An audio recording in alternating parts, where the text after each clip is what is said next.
DNA मित्रों, रांची में छात्र अपने भविष्य और परीक्षा व्यवस्था को लेकर आंदोलन कर रहे हैं और आज ही देश की राजनीति में युवाओं को लेकर दो बड़े संवाद हुए। एक तरफ प्रधानमंत्री नरेंद्र मोदी ने आईआईटी दिल्ली में देश के प्रतिभाशाली युवाओं से बात की, तो दूसरी तरफ प्रयागराज में राहुल गांधी ने भी युवाओं के बीच अपनी बात रखी। दोनों नेताओं का मंच अलग था, मुद्दे अलग थे, लेकिन केंद्र में एक ही वर्ग था, देश का युवा। आज के इन दोनों संवादों को सिर्फ भाषण नहीं था, बल्कि बदलती भारतीय राजनीति में युवाओं की बढ़ती ताकत के संकेत के रूप में भी इसको देखा जा रहा है। प्रधानमंत्री नरेंद्र मोदी ने आज आईआईटी दिल्ली के कन्वोकेशन में दिल्ली के उन युवाओं से बात की जो अपनी पढ़ाई पूरी करके अब जिंदगी की एक नई पारी शुरू करने जा रहे हैं। लेकिन प्रधानमंत्री का संदेश सिर्फ आईआईटी से निकल रहे इन युवाओं के लिए ही नहीं था। उन्होंने भारतीय युवाओं को बताया कि आने वाली दुनिया कैसी होगी, इस बदलती दुनिया में उनके सामने मौके कहां होंगे और सबसे बड़ी बात, देश को उनसे क्या उम्मीदें हैं।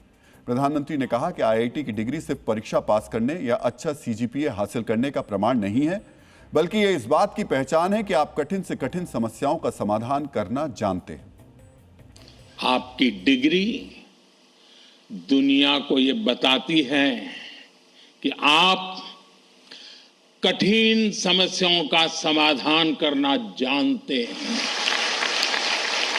आप याद करिए, कैंपस लाइफ में सारे फंडे क्लियर होते थे, लेकिन जिंदगी कुछ अलग तरह से चलती है। वहां न कोई तय कोर्स होता है, न कोई क्वेश्चन पेपर होता है।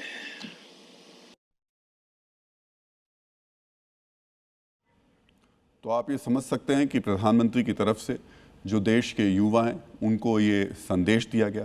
प्रधानमंत्री नरेंद्र मोदी ने आज आईआईटी दिल्ली के कन्वोकेशन में ये सब बातें कही और युवाओं से बात की जो अपनी पढ़ाई पूरी करके अब जिंदगी की एक नई पारी शुरू करने जा रहे हैं।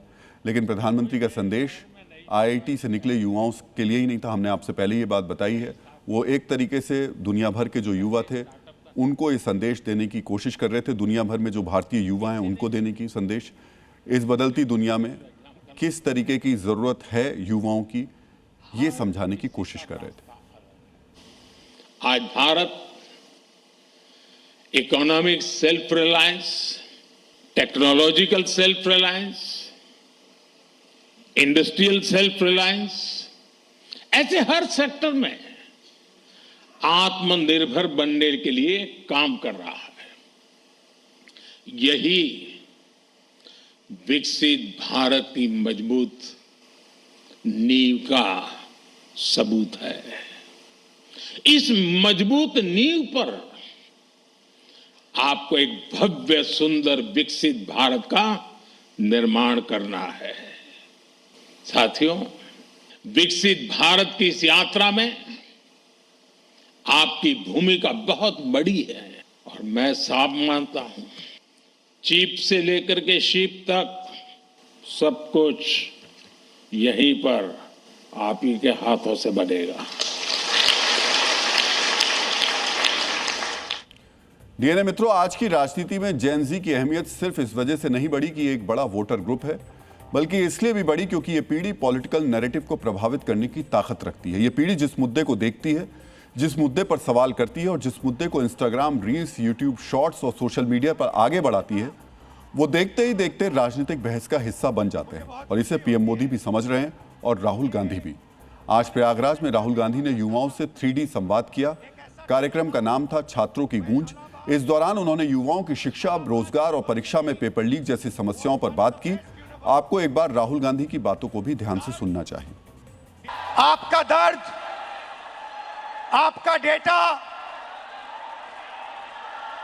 मगर आपका धन नहीं, जो आपका होना चाहिए, उनका धन। 40 करोड़ युवा, आप जैसे युवा, एनर्जेटिक युवा इस देश में रहते हैं। ये इस देश की स्ट्रेंथ है। चाइना की बात होती है, अमेरिका की बात होती है, रशिया की बात होती है, इंडिया के यूथ के सामने, इंडिया के यूथ पोटेंशियल के सामने ये सब लोग कुछ नहीं है। सबसे ज्यादा, दुनिया में सबसे ज्यादा डेटा हिंदुस्तान में है। 1 गीगाबाइट डेटा प्रति भारतीय प्रतिदिन। इस्तेमाल करता है और प्रगति होगी, फ्यूचर होगा, तो डेटा और आपके पोटेंशियल पे होगा। युवा plus data is equal to 21st century economy. आपको कहा जाता है जितनी भी आपको रील्स देखनी है, जितने आपको व्हाट्सएप मैसेजेस भेजने हैं, जितना आप इंस्टाग्राम पे देखना चाहते हो, रील्स बनाना चाहते हो, आप बनाओ। भाई और बहनों, ये 21वीं सदी का नशा है।